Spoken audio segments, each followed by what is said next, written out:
ఈ అవకాశం ఇచ్చిన ప్రభు వారికి నా హృదయపూర్వక వందనాలు తెలియజేస్తున్నాను. అలాగే కూడిన అయ్యగారికి, సేవకులకి, సేవకులందరికీ, విశ్వాసులకి, పరిశుద్ధ సంఘానికి కూడా నా హృదయపూర్వక వందనాలు తెలియజేస్తున్నాను. బైబిల్ గ్రంథంలో చిన్న మాటలు మనం చదువుకుందాము. బైబిల్ ఉన్నారు చూడండి.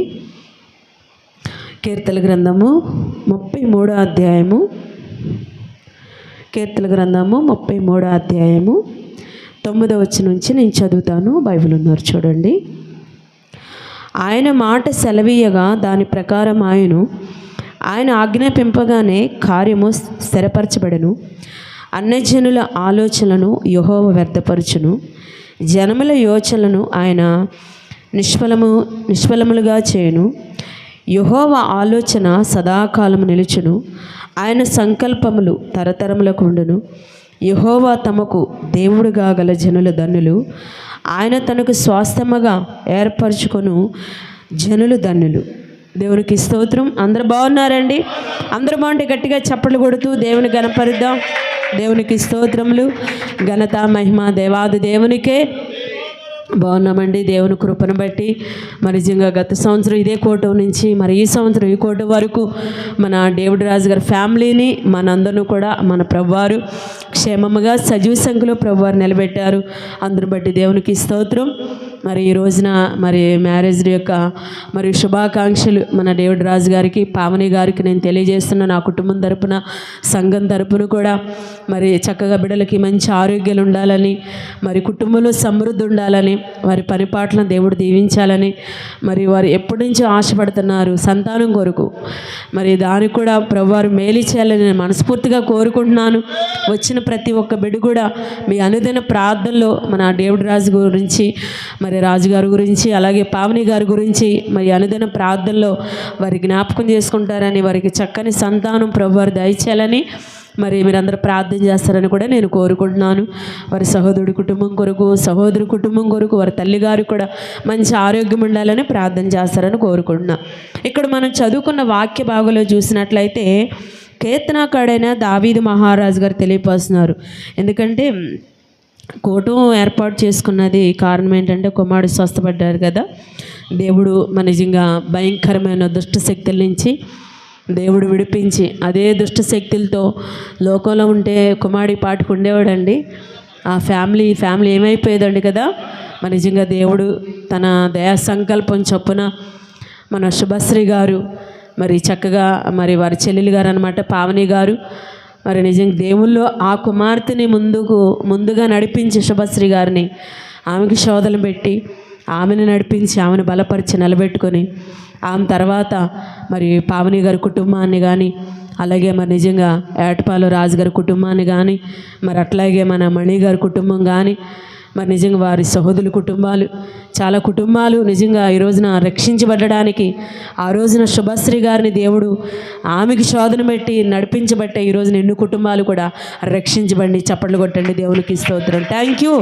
ఎస్, అందు నిమిత్తముగా మరి కృతజ్ఞతగా కూటం ఏర్పాటు చేసుకున్నారు. ఎందుకంటే కూటం పెట్టినప్పుడు కూడా చాలా శోధనలు వచ్చినాయి, చాలా బాధపడ్డారు, చాలా సమస్యలు వచ్చినాయి. మరి ఆరాధన పెట్టాలని ప్రభువారు బయలుపరిచారు. అందు నిమిత్తముగా మరి ఎప్పుడు పెడితే బాగుంటుందని మ్యారేజ్ డే రోజున కూటం పెట్టారు. కానీ దేవుడు ఆ కుమారుని స్వస్థపరిచారు, బ్రతికించారు. అందు నిమిత్తముగా ఈ ఆరాధన జరుగుతుంది. చాలా సంతోషం. ఇక్కడ బైబిల్ గ్రంథంలో చూసినట్లయితే కీర్తనాకారుడైన దావీదు మహారాజు గారు చక్కని మాటలు తెలియపరుస్తున్నారు. మనం 9వ వచనం చదివాం కదా. 12వ వచనం చదవండి ఎవరైనా. యెహోవా తమకు దేవుడుగా గల జనులు ధన్యులు. ఆయన తనకు స్వాస్థ్యముగా ఏర్పరచుకున్న జనులు ధన్యులు. ఈరోజు ధన్యత అంటే ఒక అదృష్టం అన్నమాట. ధన్యత అంటే ఒక అదృష్టంగా కూడా మాట్లాడుతుంటారు. ఏమని అంటారంటే వీళ్ళకి ఏం తక్కువ అండి, అమ్మో వీళ్ళు చాలా ధన్యులండి, వీళ్ళు చాలా అదృష్టవంతులండి, లేదంటే వీళ్ళు చాలా తినబుట్టు ఉన్నారండి, అబ్బో వీళ్ళు మంచి ఆరోగ్యవంతులండి, అబ్బో వీళ్ళు చాలా ధనవంతులండి అంటారు కదా. అదంతా ఒకే కేటగిరీ కింద ఒక భాగ్యవంతులు అనేది అర్థం. ఒక ధన్యులు, అదృష్టవంతులు, భాగ్యవంతులు. ఇలా ఈ భాగ్యము, ఈ అదృష్టము, అలాగే ఈ ధన్యత ఎలా వస్తుంది మనిషికి? కానీ నిజంగా నిజంగా చూసినట్లయితే అనాది కాలంలోనూ దేవుడు మానవుని సృష్టించి ఆదాముని అవ్వని తయారు చేసి సృష్టించి వాళ్ళకి జీవవాయువును ఊది ఆనాడే ఆ ధన్యతని ఆ స్త్రీ పురుషులకి ఇచ్చాడు దేవుడు. అనాది కాలంలోనే ఇచ్చాడు ఆ ధన్యత, ఆ భాగ్యం అనేది, ఆ అదృష్టం అనేది. అదే ఆదికాండం 1వ అధ్యాయం చూసినట్లయితే 28, 26 ఉంటుంది. దేవుడు మానవుని సృష్టించి దేవుడు ఏం చేశారంటే, మీరు ఫలించండి, మీరు అభివృద్ధి పొందండి, మీరు విస్తరించండి, మీరు భూమి నిండించండి, దానిని లోపరచుకోండి అని ఒక స్త్రీ పురుషుల్నే దేవుడు తయారు చేసి వారిని ఆస్వాదించాడు, అభివృద్ధి చేశాడు, వాగ్దానం చెప్పాడు వారిని చాలా ధన్యులుగా, భాగ్యవంతులుగా, అదృష్టవంతులుగా వారిని భావించి దేవుడు మాట్లాడారు. ఏదో నేను తయారు చేశానులే, ఏదో నేను సృష్టించానులే, మీ బతుకు మీరు బతకండి అని చెప్పలా, ఆ రోజున ఆస్వాదించాడు. అలాగే ఈ రోజున మరి నిజంగా ఈ ప్రపంచ దేశం ఏలుబడి చేసేది కూడా ఓన్లీ స్త్రీ పురుషులే కదా, జంతువులు కాదు, చెట్లు కాదు, చేమలు కాదు కదా, ఓన్లీ స్త్రీ పురుషులే ప్రపంచాన్ని ఏలుబడి చేస్తున్నారు. మరి ఏలుబడి చేస్తున్న ఈ ప్రపంచంలో ప్రపంచం వదిలేద్దాం, ప్రతి కుటుంబంలో కూడా స్త్రీ పురుషులే బాధ్యత వహించి నిర్వర్తిస్తారు కదా. నిర్వర్తిస్తున్న సమయాలలో ఆ కుటుంబంలో ఒక భాగ్యవంతులుగా ఉండాలి, దేవుడు ఇచ్చిన వాగ్దానాన్ని స్వతంత్రించుకోవాలి, దేవుడిచ్చిన ఆశీర్వాదాన్ని, అనాది కాలంలో చెప్పిన వాగ్దానాన్ని ప్రతి భార్యాభర్తలు కూడా స్వతంత్రించుకోవాలి, భాగ్యవంతులుగా బ్రతకాలి, భాగ్యవంతులుగా జీవించాలి. అంటే ఎక్కడ ఏమంటున్నాడంటే చాలామందిలో ఈ రోజున ఆ భాగ్యము, ఆ అదృష్టము, ఆ వాగ్దానం లేదు. కొన్ని కుటుంబాలు బాధపడుతున్నాయి, అయ్యో మాకేమీ లేదే, అయ్యో ఆరోగ్యం లేదే, అయ్యో ఆశీర్వాదాలు లేదే, అయ్యో మేము ఇలా బాధపడుతున్నామే, మాకే భాగ్యం లేదే, ఏ మేలు లేదే, ఏ సంతోషం లేదే, ఏ అర్హత లేదే అని ఈ రోజున చాలామంది కూడా ప్రతి కుటుంబంలో కూడా మరి బాధపడుతున్నారు ఆ స్త్రీ పురుషులు. కారణం ఏంటి అంటే ఇక్కడ అంటున్నాడు, మన భాగ్యవంతులుగా పిలువబడాలి, వాగ్దానం స్వతంత్రించుకోవాలంటే ఇక్కడ అంటున్నాడు 12వ వచనంలో, యెహోవా తమకు దేవుడుగా గల జనులు దానిలో ఒకసారి అర్థమైన వాళ్ళు చప్పట్లు కొట్టండి, దేవునికి స్తోత్రం, థ్యాంక్ యూ. అంటే దేవుడిచ్చిన వాగ్దానాన్ని స్వతంత్రించుకుని భాగ్యవంతులుగా బ్రతకాలంటే ఎలా బ్రతుకుతామంటే, ఎవరు దేవుడు అవ్వాలి మనకి? యెహోవాయే దేవుడుగా గల జనులు భాగ్యవంతులండి. ప్రభువారిని దేవుడిగా అంగీకరించిన ప్రతి భార్యాభర్తలు ఎలా ఉంటారు? భాగ్యవంతులు, అదృష్టవంతులు, ధన్యులు. చప్పట్లు కొట్టండి, దేవునికి స్తోత్రం, థ్యాంక్ యూ జీసస్. ఆయన తమకు స్వాస్థ్యముగా ఏర్పరచుకున్న ధన్యులు. దేవుడు మనల్ని ఎలా ఏర్పాటు చేసుకున్నాడండి? సొంతము. ఎలాగండి? సొంతం. మన పిల్లలు మన సొంతమే కదా, సొంతమేనా అతిగా? సొంతమే కదా. ప్రతి పిల్లలు ప్రతి తల్లిదండ్రులకి సొంతం, హక్కు వాళ్ళ మీద, సొంతమైన బిడ్డలు. అలాగే మన దేవునికి మనము కూడా ఎలాంటి వారము? సొంతం. ఎటువంటి వారమండి? సొంతం చేసుకున్నాడు దేవుడు మనల్ని. చప్పలు కొట్టండి, దేవునికి స్తోత్రం, థ్యాంక్ యూ. ఎస్, సొంతమైన బిడ్డల్ని ఒకసారి గద్దిస్తాం, ప్రేమిస్తాం. ప్రేమ ఎప్పుడు ఉంటుంది? ఏదన్నా పొరపాటు జరిగి ఇలా కాదు, ఇలా కాదు, ఇలా అని చెప్తూ ఉంటాము, సరిచేస్తూ ఉంటాము, వాళ్ళని ప్రేమిస్తూ ఉంటాము, వాళ్ళని శిక్షిస్తూ ఉంటాము, దేవుని బోధలో పెంచుతాము, దేవుని శిక్షలో పెంచుతాము. ఇంకేంటండి, వాళ్ళకి పని చెప్తాం, కష్టాన్ని కూడా ఒకసారి చెప్తాం. తండ్రి అయిన దేవుడు ప్రభువారికి కష్టాన్ని చూపించలేదా? చూపించారు. సొంతమైన బిడ్డలకి మరి ఎన్నో విషయాలు బోధిస్తుంటారు. అదే మాట మరి నిజంగా మన పిల్లలు కానప్పుడు ఏదైనా చెప్పగలమా?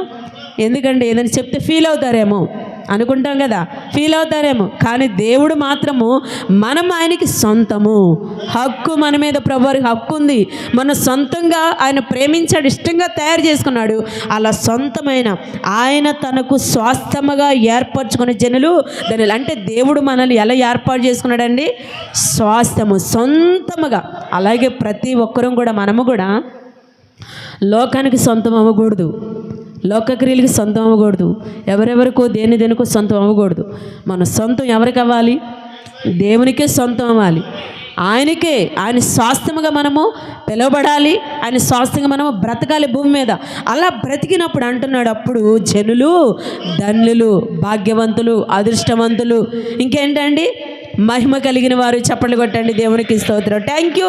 ఎస్, ఫస్ట్ మాట ఏమంటున్నాడంటే, దేవుడు మన నిజంగా దేవుడే, యెహోవా తమకు దేవుడు, ఆయనే మనకి దేవుడు.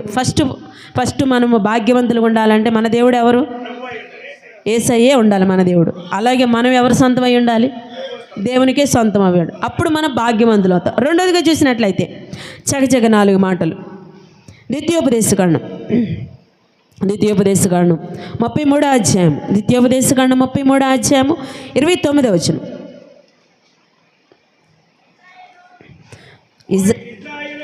ఓ ఇజ్రాయేలు, నీ భాగ్యం ఎంత గొప్పది! యెహోవా రక్షించిన నిన్ను పోలేని వాడెవడు?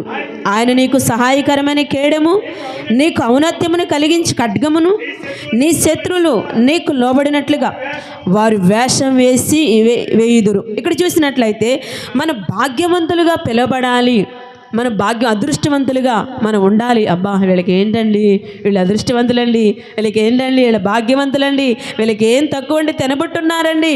ఈ మాట ఈ దీవెన మనం పొందుకోవాలి. అనాది కాలంలోనే దేవుడు మనకిచ్చిన వాగ్దానం స్వతంత్రించుకోవాలంటే ఇక్కడ 3వ మాటకి ఏమంటున్నాడంటే, ఇక్కడ యెహోవా రక్షించిన నిన్ను పోలిన వాడెవడు అంటే, భాగ్యవంతులుగా పిలవబడాలంటే మనం రక్షించబడాలి. నమ్మి బాప్తిసం పొందినవాడు రక్షించబడును. దేవుని దగ్గర మనం మేలు పొందుకుంటున్న మనము, కార్యాలు పొందుకుంటున్న మనము, అద్భుతాలు పొందుకుంటున్న మనము, దేవుని దగ్గర అనేకమైన ఈవులు పొందుకుంటున్న మనము, బహుమానాలు పొందుకుంటున్న మనము, దేవుని దగ్గర బ్రతుకుతున్న మనము, జీవిస్తున్న మనము, సాక్ష్యాలు పొందుకుంటున్న మనము ఏం చేయాలి?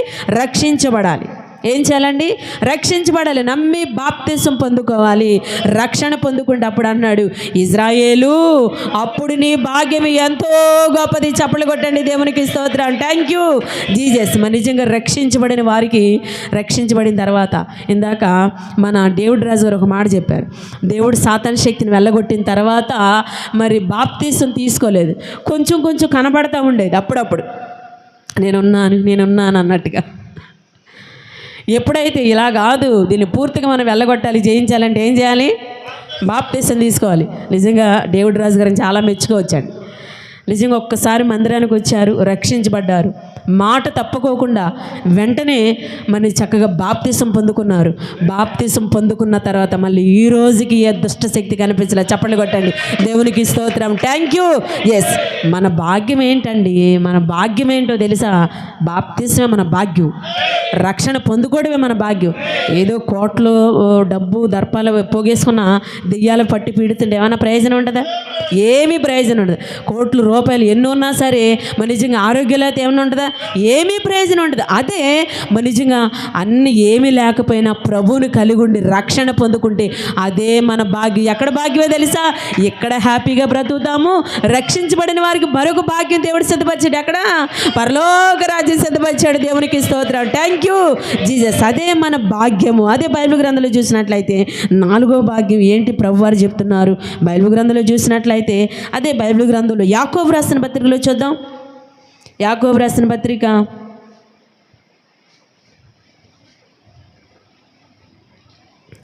2వ అధ్యాయము. యాకోబు రాసిన పత్రిక 2వ అధ్యాయము 5వ వచనం. నా ప్రియ సహోదరులారా, ఆలకించుడి.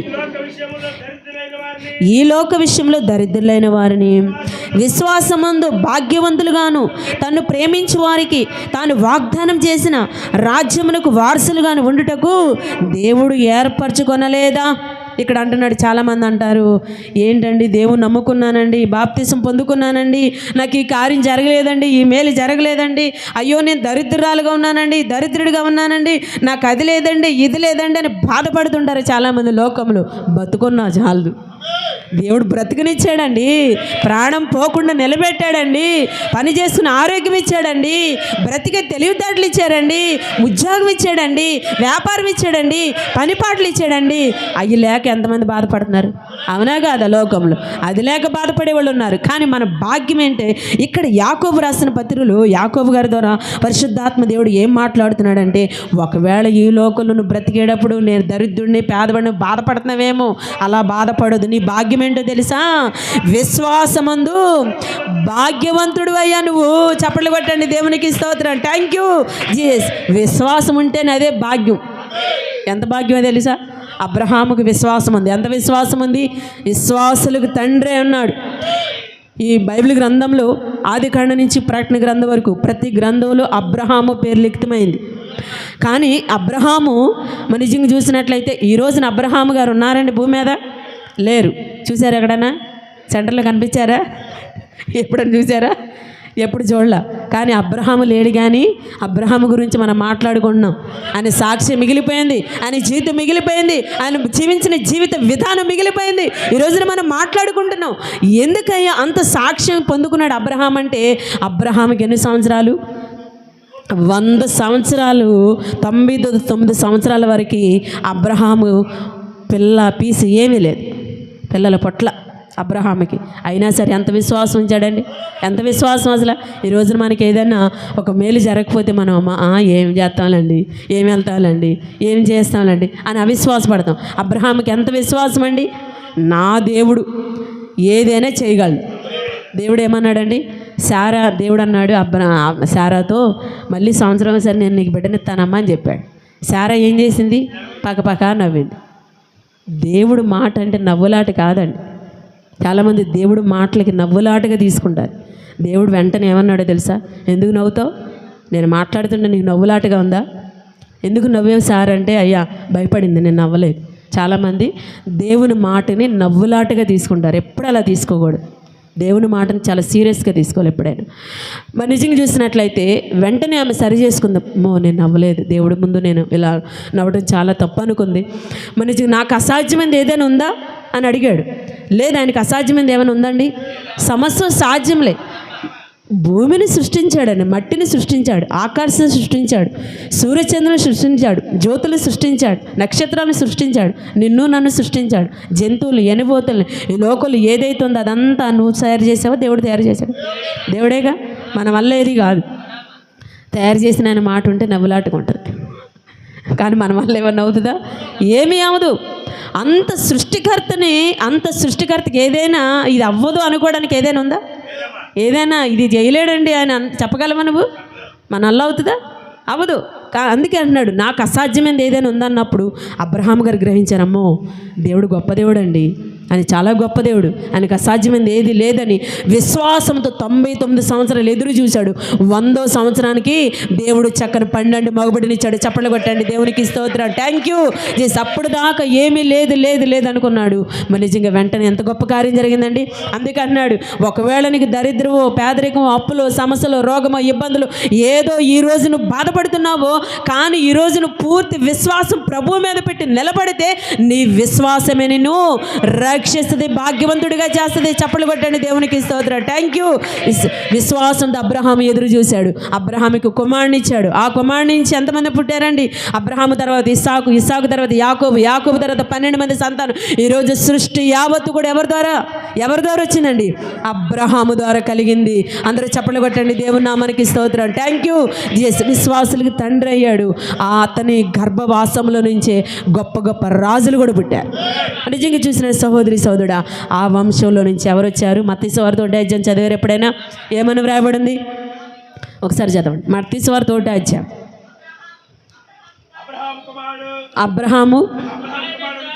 అబ్రహాముకి కుమారుడు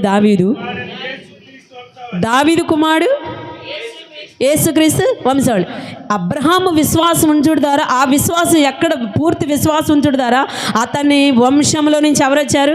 యేసు ప్రభు వారు వచ్చారు. చప్పట్లు కొట్టండి, దేవుని నామానికి స్తోత్రం. Thank you. సృష్టి యావత్తు రక్షించే మహానీయుడు పుట్టాడు. ఎంత అద్భుతం అండి, ఎంత ఆశ్చర్యకరమో. అలాగే చూసినట్లయితే ఈ రోజున మనకి ఏదో లేదని కొరత, లోటు అస్సలు దిగులు పడవద్దు. విశ్వాసం ఉంచంతే. విశ్వాసహితమైన ప్రార్థన ఆరోగ్యని స్వస్థపరుస్తుంది. మన విశ్వాసమే మనకి భాగ్యాన్ని తెచ్చిపెడుతుంది. అదే చూసినట్లయితే సామెతల గ్రంథం 12వ అధ్యాయం 27వ వచనం. సామెతల గ్రంథం 12వ అధ్యాయం 27వ వచనం. భాగ్యవంతులుగా ఉండాలి మనము. దేవుడిచ్చిన వాగ్దానాన్ని స్వతంత్రించుకోవాలంటే 12వ అధ్యాయము 27వ వచనమేనండి. 12:27. సోమరి వేటాడినను పట్టుకొనుడు, చురుకుగా నుండుట గొప్ప భాగ్యము. భాగ్యవంతులుగా మనం పిలవబడాలంటే సోమరితనంగానో, బద్ధకంగానో, ఇంకేంటంటే అలా ఉండకూడదు. చేద్దాంలే, వెళదాంలే, మరి ఇంకేంటండి, ప్రార్థన చేద్దాంలే, ఉపవాసాలు చేద్దాంలే, పరిచర్య చేద్దాంలే, దేవుడి మాట తర్వాత తిందాంలే, రేపు తిందాంలే, ఎందులు తిందాంలే అని వెనక పెట్టకూడదు. చురుకుగా ఉండుట, అలర్ట్గా, చురుకుగా, హుషారుగా, ఉద్యోగంగా ఉండుటయే గొప్ప భాగ్యము నమ్మిన వారు చప్పట్లు కొట్టండి. దేవునికి స్తోత్రం. Thank you. ఎస్, ఈరోజు దేవుడు ఏదన్నా మాట్లాడారా నీతో? ఏదన్నా చెప్పారా? ఎలా చేయమను, ఎలా నడమను, ఎలా మాట్లాడమను, ఎలా జీవించమను, ఎలా బ్రతకమను. దేవుడు నీకు ఏది మాట్లాడితే రేపు చేద్దాం, ఎల్లుండి చేద్దాం పక్కన పెట్టొద్దు. ఈరోజు నీతో మాట్లాడిన మాట వెంటనే వినేసి ఆ మాటను వెంటనే నిర్వర్తించాలి. ఆ మాట ప్రకారం ఫాలో అవ్వాలి, నడుచుకోవాలి. అప్పుడే ఆ చురుకుదనంగా, అంటే మాట చెప్పగానే వినినప్పుడు మనిషికి మరొక పని చెప్తారు. పని చేసేవాడు పనికిమాలిన అవుతాడా? పనికొచ్చేవాడు అవుతాడండి. పనికొచ్చేవాడు అవుతాడు. పని చేసేవాడు ఎలా ఉంటాడు? పనికొచ్చేవాడుగా ఉంటాడు. దేవుని మాట వింటున్నప్పుడు మరొక మాట చెప్తాడు. మాట విని చేస్తున్నప్పుడు నీకు ధన్యత వస్తుంది, భాగ్యం వస్తుంది, అద్భుతంగా ఉంటావు, అదృష్టవంతుడు అవుతావు. చప్పట్లు కొట్టండి. దేవునికి స్తోత్రం. Thank you. ఎప్పుడు ఎలా ఉండాలండి? చురుకుగా ఉండాలి. ఎలా ఉండాలి? చురుకుగా. ఇంట్లో కుటుంబంలో పని చేసేటప్పుడు, వర్క్ చేసేటప్పుడు, ఉద్యోగాల్లో, వ్యాపారాల్లో, పనిపాటల్లో, దేవుడు నీకు ఇచ్చిన ఏ పనిలోనైనా బద్ధకంగా ఉండొద్దు. చురుకుగా, అలర్ట్గా, సిద్ధపాటుగా, హుషారుగా, ఉద్యమంగా ఉండాలి. అలాగే దేవుడు మాట వినేటప్పుడు కూడా, దేవుని ఆజ్ఞలు పాటించేటప్పుడు కూడా మనము అలా చురుకుగా ఉంటే అప్పుడే మనం భాగ్యవంతులు అవుతాం. అలాగే జకర్యా గ్రంథం 3:7 జకర్యా గ్రంథము 3:7 కూడా అక్కడ రాయబడిన మాట ఏంటంటే, దేవుని సన్నిధిని నివసించేవారు భాగ్యవంతులను రాయబడదు. దేవుని సన్నిధిని నివసించేవారు భాగ్యవంతులు. ఎవరి సన్నిధిలో ఉండాలి మనము? దేవుని సన్నిధిలో. మన నిజంగా చూసినట్లయితే దేవుని కీర్తనకాడైన దావీదు మహారాజు గారు అంటారు, అయ్యా నీ మందిరంలో ఒక్క దినము గడిపితే 1000 దినాలంత భాగ్యమయ్యా, 1000 దినాలంత అదృష్టమయ్యా, ధన్యులమయ్యా మేము. ఎందుకు ఆ మాట అన్నారో తెలుసా? దావీదు మహారాజు గారు చిన్నప్పటి నుంచి దేవుని సన్నిధిలో దేవునితోనే గడపడం, పాటలు పాడడం, వాయిద్యాలు వాయించడం, చప్పట్లు కొట్టడం, దేవుని ఆరాధించడం, ప్రార్థనలో, స్తుతులు, ఆరాధనలో భక్తి, విశ్వాసము, దేవుని మాట వినడం చాలా చక్కగా చేసేవాడు. ఎప్పుడైతే మనం ఇలా చేస్తున్నప్పుడు ఎలా ఉంటుంది? భాగ్యం వచ్చేస్తూ ఉంటుంది. పని చేస్తున్నప్పుడు డబుల్ డ్యూటీలు, ఓవర్ డ్యూటీలు చేస్తున్నారనుకోండి రాజేష్ గారు, సమృద్ధి వచ్చేస్తుందా? ధనం వచ్చేస్తుంది, సమృద్ధి వచ్చేస్తుంది, ఎదిగిపోతాం. ఎదిగే కొందరికి ఏం చేయాలి? పని తగ్గించకూడదు. దావీదు మహారాజు గారు అలా చేశారనమాట. ఎప్పుడైతే దేవుళ్ళు బహుబలంగా ఉండుతారో దేవుడు మహారాజుని చేశారు. గొల్యాతుని ఎవరు జయించలేదు, గొల్యాతుని జయించాడు. యుద్ధాలు చేస్తున్నాడు. దావీదు రాజుగారిని చూస్తేనంట, చూడటం కాదు, దావీదు రాజుగారు వస్తున్నారు అనే సమాచారం అవతల వాళ్ళకి వినపడింది అనుకో, సింహపు గుండె కలిగిన వాళ్ళు అంటే అడిలిపోయి చచ్చిపోయాడంట. సింహపు గుండె కలిగిన వారు కూడా దావీదు గారు ఈ దారిలో వస్తున్నాడండి అని చెవులో పడింది అనుకో, అమ్మో దావీదు గారు వస్తున్నారు అని చెప్పేసి సింహపు గుండె కలిగిన వారు కూడా గుండాగిపోయి చనిపోయాడు అంట. అంత భయంకరమైన, అంటే దావీదు రాజు గారికి ఎన్ని గుండెలు ఉంటాయండి? ఎంత ధైర్యవంతుడు, ఎంత బలవంతుడు, ఎంత ఆత్మీయుడు, ఎంత ప్రార్థనాపరుడు. అంత భయంకరమైన మరి స్థితిలో గొర్రెలు కాసుకుని అతన్ని దేవుడు గొప్ప రాజుని చేసిన తర్వాత ఇక మందిరం లేదు, ప్రార్థన లేదు, పరిచర్య లేదు, ఉపవాసాలు లేదు, జాగర లేదు, సంపాదన, డబ్బు, యుద్ధాలు ఇలా చేసుకుంటూ మొదలుపెట్టాడు. నష్టం, పాపంలో పడిపోయాడు, దాని ద్వారా నష్టపోయాడు, రాజ్యం అంతా పోయి నానా బాధలు వచ్చేసిన తర్వాత అప్పుడు అంటున్నాడు కీర్తనకాడే దావీదు మహారాజు గారు కీర్తనల గ్రంథం అన్నాడు, అయ్యా ఎన్ని ఉన్నా ఏసులేం తెస్తున్నా, మన భాగ్యం రావాలంటే, అదృష్టం అవ్వాలంటే, ధన్యులు అవ్వాలంటే ఎక్కడెక్కడో ధన్యత రాదయ్యా, పనిలో ధన్యత రాదయ్యా, ఉద్యోగంలో రాదయ్యా, వ్యాపారంలో రాదయ్యా, పనిపాటల్లో రాదయ్యా, దేవుని సన్నిధిలో ఉంటేనే మనకి ఆ ధన్యత. అంటే అలా అని చెప్పేసి ఉద్యోగం, వ్యాపారం, పనిపాటలు మానేసి పూర్తిగా ఉండమని కాదు. పని చేసే టైంలో పని చేయి, ప్రార్థన చేసే టైంలో ప్రార్థన చేయి, ఆరాధన జరిగే టైంలో ఆరాధనలు ఉండాలి, భక్తి చేసే టైంలో భక్తి చేయాలి. అలా చేసి దావీదు గారు అన్నారు, అయ్యా దేవుని సన్నిధిలోనే ఉంటేనే మనకి భాగ్యవంతులు అవుతాం. చప్పట్లు కొట్టండి. దేవునికి స్తోత్రం. Thank you Jesus. అలాగే కీర్తనకాడే దావీదు మహారాజు మరొక చోట 132 అనుకుంటా వ్రాయబడి ఉంది, సియోనులో నుండి యెహోవా నిన్ను ఆశీర్వదించి నీ జీవితకాలం అంతయు యెరూషలేమున క్షేమం కలుగుడు చూస్తావని 122 వ్రాయబడి ఉంటుంది. 132 సియోన్లో నుండి నేను నిన్ను ఆశీర్వదిస్తాను అంటున్నాడు. అలాగే నిజంగా దాని ఆహారాన్ని నిండారులుగా దీవిస్తాను, దానిలోని భేదలను ఆహారంతో తృప్తిపరుస్తాను అని చాలా మాటలు చెప్పారు దేవుడు. మన నిజంగా చూసిన సహోదరుడా, మనకి ధన్యత రావాలి, భాగ్యవంతులుగా ఉండాలి, అదృష్టవంతులుగా ఒకవేళ నిన్ను అందరూ కూడా నీకేమీ లేదు, నువ్వు అలాంటోడివి ఇలాంటోడు అలాంటి దాన్ని ఇలాంటి దాన్ని అంటున్నారా, దేవుని అంటు పెట్టుకుని బ్రతుకు, దేవునికి ఇష్టంగా బ్రతుకు. ఆయన సన్నిధిని విడిచిపెట్టొద్దు, ఆయన మాటను విడిచిపెట్టొద్దు, ఆయనకు దగ్గరగా ఉండు. ఈరోజు నువ్వు అన్న వాళ్ళు రేపొద్దు నిన్ను గొప్ప భాగ్యవంతులుగా దేవుడు చేస్తాడు. చప్పట్లు కొట్టండి, దేవునికి స్తోత్రం. Thank you Jesus. అదే బైబిల్ గ్రంథంలో చూసినట్లయితే ఒక్క మాట చెప్పేసి ముగిచ్చేస్తాను. అదే బైబిల్ మనం భాగ్యవంతులుగా ఉండాలి అని అంటే మరొక మాట దేవుడు తెలియపరిచిన మాట ఏంటంటే, కీర్తన గ్రంథం 112:5 కీర్తన గ్రంథం 112:5 దయగలవారు భాగ్యవంతులుగా ఉంటారంట. ఎటువంటి వారండి? దయ కలిగిన వారు. అలాగే ఈ రోజున మనల్ని దీవించాడా, ఆశీర్వదించాడా? ఒకవేళ ఎవరైనా బాధల్లో, ఇబ్బందుల్లో, కష్టాల్లో, లేమిళ్ళలో, వసరయంతలో ఎవరైనా బాధపడుతుంటే వాళ్ళని ఎక్కిరించబాకు, నిందించబాకు, హేళన చేయబాకు. క్రైస్తవ బిడ్డకే ప్రేమ లేకపోతే ఎవరు ఉంటుందండి? దేవుని బిడ్డకే ఆ ప్రేమ ఉండాలి. బాధలు పడేవాళ్ళని, ఇబ్బందులు పడేవాళ్ళని, కష్టాలు పడేవాళ్ళని చాలామంది చాలా చీఫ్గా మాట్లాడతారు, చాలా చులకనగా, చాలా ఎక్కిరింతలుగా, చాలా హేళనగా మాట్లాడతారు. అలా మాట్లాడేవనుకో నీ భాగ్యం పోయి పక్కోడికి వెళ్ళిపోద్దేమో. ఎప్పుడు అలా మాట్లాడకూడదు మనం. ఇక్కడ చూసినట్లయితే కీర్తనాకారుడైన దావీదు మహారాజు గారు అంటున్నారు, దయ చూపించు, బాధల్లో ఉన్న వారిని దయ చూపించు, ప్రేమించు, వారి కొరకు ప్రార్థన చేయి, వారి కొరకు విజ్ఞాపన చేయి, నీ చేతనంత సహాయం చేయి, బలపరచు, ధైర్యపరచు, ఓతనివుడు బలహీనలను ఓతనివాడు, ధైర్యించడని వారిని ధైర్యపరచాలి. దేవుడు చెప్తున్న మాటలండి మనకి, దేవుని బిడ్డలకి దేవుడు చెప్తున్న మాటలు. ఆ మాటల ప్రకారం మనం చేసి బలహీనలు ఉన్న వారిని మనం బలపరిచి, ధైర్యపరిచి, మరి నిజంగా ఒకప్పుడు ఈ కుటుంబం కూడా దేవశక్తులతో బలహీనంగానే ఉంది. ఈ కుటుంబమే కాదు, ఎన్నో కుటుంబాలు కదా సహవాసంలో, సంఘంలో. అటువంటి కుటుంబాలు ఇలా ఉంది మా పరిస్థితి అన్నప్పుడు ఎక్కిరించకుండా, చేదరించకుండా రండయ్యా మా బిడ్డలుగా ఆహ్వానించుకుని ధైర్యపరిచి, బలపరిచి, ఇలా ఉండండి, ఇలా చేయండి, ఇలా నడవండి, ఇలా జీవించండి, ఇలా బ్రతకండి, ప్రభు దగ్గరగా ఉండండి అని బలపరచబట్టేగా, ధైర్యం చెప్పబట్టేగా, మరి నిజంగా ప్రార్థన చేయబట్టేగా ఈరోజు ప్రతి కుటుంబం ఎలా ఉంది? సంతోషంగా, ఆనందంగా, ఆరోగ్యంగా ఉన్నారు. మీరు అలా ఉండడు ద్వారా మేము భాగ్యవంతులు అయిపోయాం. చప్పట్లు కొట్టండి, దేవునికి స్తోత్రం. Thank you. ఎస్, ప్రతి మనిషిని బాగు చేసినవాడు భాగ్యవంతుడే, ప్రతి మనిషిని పాడు చేసినవాడు నేను చెప్పను. ఇంకా నిజంగా చూసిన సహోదరి సహోదరుడా, ఇక్కడ అంటున్నాడు, ఎవరికైనా దయ చూపించు, ప్రేమ చూపించి, ధైర్యపరిచి ప్రార్థించే, అప్పుడు నువ్వు భాగ్యవంతుడివి, భాగ్యవంతురాలు అవుతావు. అలాగే చూసినట్లయితే ఏప్రిల్ రాసిన పత్రిక 11:24 ఏప్రిల్ రాసిన పత్రిక 11:24 క్రీస్తు విషయమైన నిందలు భరించువారు భాగ్యవంతులు. లాస్ట్గా ఏమన్నాడండి? ఒకవేళ ఏదైనా నిందలైనా సరే, ఏదైనా శ్రమ అయినా సరే, ఏదైనా కష్టమైనా, చాలామంది అంటారు నిందిస్తూ ఉంటారు. భక్తి చేస్తున్నప్పుడు, ప్రార్థన చేస్తున్నప్పుడు, దేవుళ్ళు నడుస్తున్నప్పుడు నిందిస్తూ ఉంటారు. ఎందుకంటే నిందించడం అనేది వాళ్ళు ఏదో తెలిసి కాదు, తెలియకే చేస్తారు. ఎందుకంటే ఆ లోతు, ఆ మర్మము, అలా ఇలా అనకూడదనే అది తెలిసినప్పుడు అనలేరు కదా. ఇప్పుడు మనమే ఉన్నాము, భక్తులు ఇవన్నీ మనం నేర్చుకున్నాం, తెలుసుకుంటున్నప్పుడు మన గబాలు ఎదుటి వ్యక్తిని అంటామా? ఎందుకంటలేదు? తెలుసుకున్నాం. ఎందుకంటలేదండి? తెలుసుకున్నాం, మనం గ్రహించే కానీ మనం అంటలా. పాపం వాళ్ళకి తెలియదు కాబట్టి అంటున్నారు.